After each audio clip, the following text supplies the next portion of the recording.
Greetings, ladies and gents, and welcome to this narration of the web series Humans Don't Make Good Familiars. If you are new to the series, there is a playlist listed down below in the description. And as always, I hope that you enjoy. Chapter 25. Jake's point of view. Fire everywhere. The sky was filled with screams. What's happening? I wondered. But no words came out of my mouth. There were Niema, a lot of them. They were flying around so quickly, some were even smashing into one another. What's going on? I tried to ask one of them. One of them, who was laying on the ground, looked up at me. He looked scared. His feathers were puffed up, and his eyes were wide. The glittering shine that most Niema have was almost completely gone from him. Please, no, he begged. He was talking to me. Are you talking to me? I asked him. But once again, there were no words. But something did happen. His pale blue feathers turned black, and he fell flat on the ground, dead. What the? I tried to yell, and move back, but my body wouldn't move, or rather, it was moving, but I wasn't in control. The screaming kept getting louder. Everything was growing more chaotic with each passing second. Without warning, my head turned, and I saw several Niema, each decorated with fine jewels and gold lace. But it was different from what I'd seen on the nobles I knew. Their gold lace was more strings wrapped around their wings, like a spider's web. They darted around me, and there was a pain in my side. I didn't even see them do it, but they must have cast a spell. I wanted to see how bad the damage was, but I wasn't in control, so there was nothing I could do. Instead, my eyes tried keeping track of the Niema that were flying around me and attacking. You beasts, just die! One of them shouted, but they were moving too quickly for me to see who it was. Before I knew what was happening, I had spun around in time to see a wall of fire consume me. It hurt, worse than anything I've ever experienced before. But my body, or whoever was in control of it, didn't seem to care.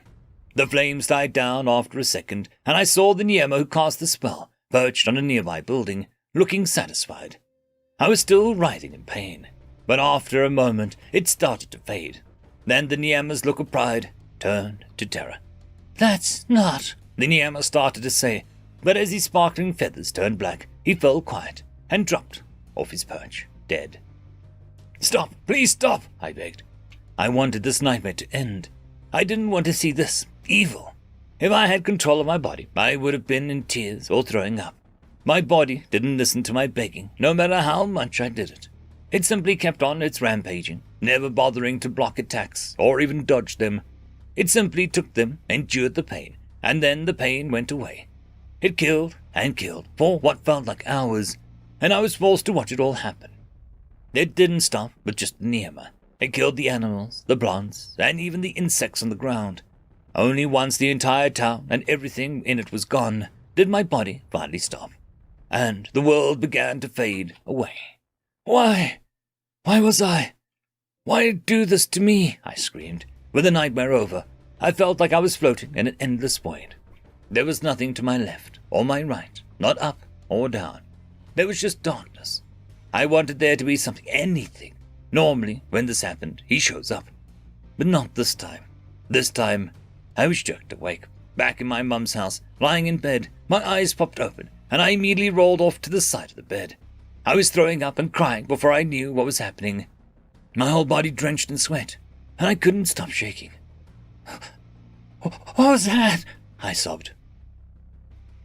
End of chapter. Chapter 26. Suma's point of view. The sun was beating down on us all day. We had to keep stopping to rest in the shade because it was so hot. Even high in the sky, the temperature was unbearable.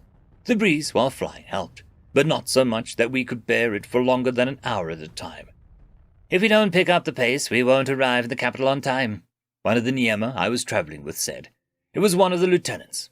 There was 10 of us, 1 guide, 6 privates, 2 lieutenants from the other squads, and 1 captain. Among the group, only 2 of us had names, myself included. The other Niema with a name was the captain in charge of our voyage, Captain Rizoan. If we don't rest, this heat could kill one of us, our guide said. Is it normally this hot near the capital? One of the privates asked. No, this is strange, especially for this time of year, the guide replied. Lady Suma, how are you holding up? One of the privates asked. I was the only healer in the travel group, so everyone was going at my pace. I am well, though quite warm, I said.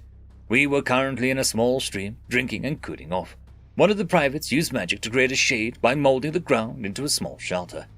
Then we will rest a bit longer before continuing our journey, the guide said. We were all sitting in the water. It was moving, but unfortunately it was warmer than I would have liked. If everyone is okay with it, traveling at night would be easier. Is it safe to fly in this area at night? Captain Rozoan asked.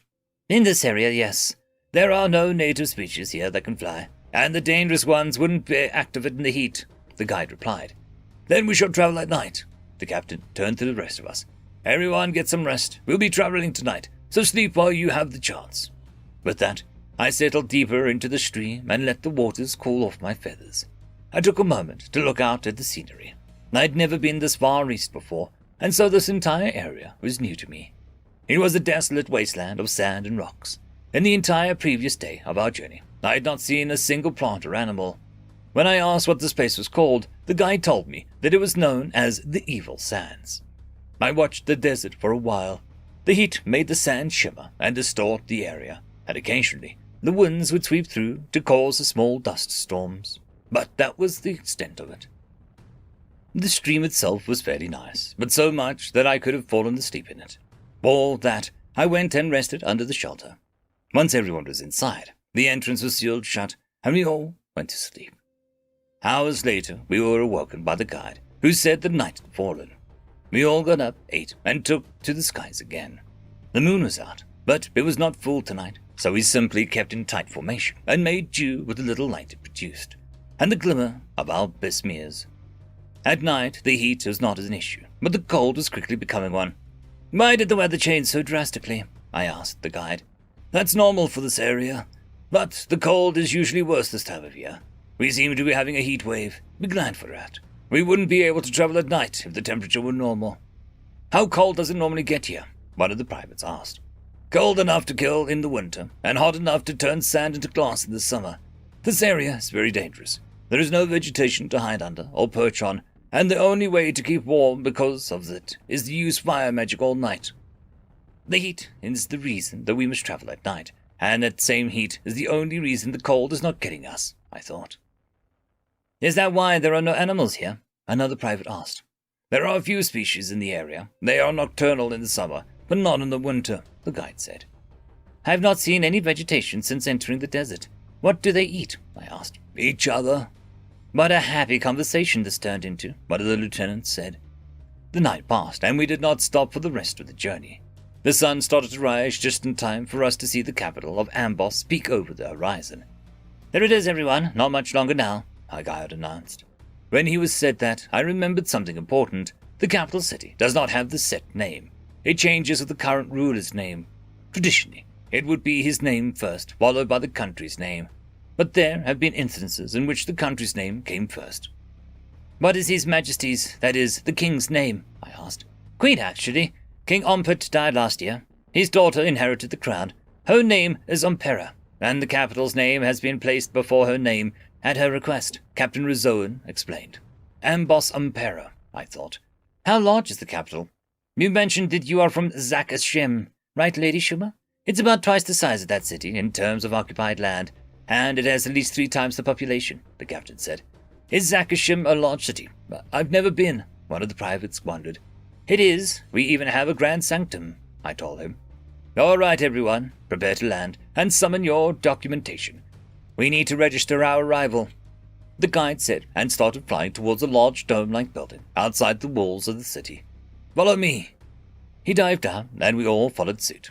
The dome's top had several holes built into it, and we entered through one, landing on the ground. I noticed we were surrounded by several other Niema, some of which were mounted on very large familiars.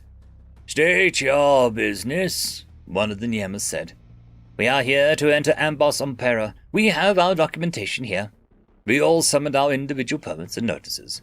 Several of the Niema glanced at one another and then flew off to their familiar saddles to land in front of us. They each began examining our documents and confirming the different seals that marked them. The capital is not like any other city in Ambos. Not even nobles are allowed to enter it without permission. Only permanent residents are allowed to enter and exit with relative ease. The capital is the cultural, religious, and political center of Ambos, so its security is taken quite seriously. Your documents are in order. You may proceed, one of the Niemas said, and flew back to his familiar saddle. The guide bowed, and we all left. "Who are they?" one of the privates asked. "Guards," another of the privates replied. "Obviously. But were the city guards or something else?" "Neither. We will still need to present our documents to the city guards once we arrive at the walls," the guide said. "But then, those were royal court marchers," the captain said. "They simply determine whether you are a threat to the royals. If they had decided that we posed a threat to Her Majesty, they would have killed us, then and there." "Well then, why do we still need to report to the city guards if we've already been cleared?" I wondered. "Their job is to not worry about the dangers we may pose in the city, only the royal family. As far as they are concerned, we could burn down all of Ágoston. They would not even beat their wings to put out the flames. However, if they suspect that we are a threat to the Queen, we will die horrible deaths." The rest of the journey after that was uncomfortably quiet. I suspect the lingering threat of being killed weighed on everyone's minds after the captain's revelation. We arrived at the city without incident. I took in the sights of the city. From the top of the walls, I could see thousands of Niema below, all going about their business. The ground was filled with different types of structures. Some Niema flew through wooden buildings that greatly resembled the market district of Zak Hashem. Most of the buildings were in uniform in size and shape, with little variation. Predominantly large rectangular structures with a hole on one side. Other buildings seemed to have same essential layout, but were just made of twisted vines rather than stone. I also noticed that no one was flying higher than the walls of the city, and was later informed by the city guards that it was a crime to do so. The lieutenants led the privates to their respective responsibilities, while Captain Rizzo and I made our way to Her Majesty's castle. It was easy to see from the air. It was the tallest building by far. It looked like a tree made of interwoven stones and vines. The top bottom of the castle was even reinforced with metal beams that warped around its base like a web. It was an impressive sight, and so I decided to summon Jake and show him. "Jake, I've arrived at the capital. It is a very strange place. Do you want to see it?" I asked Jake over our private connection. There was no response. Upon realizing that he was likely asleep, I started praying to the dragons that their royals or royal court did not want to see him yet. End of chapter.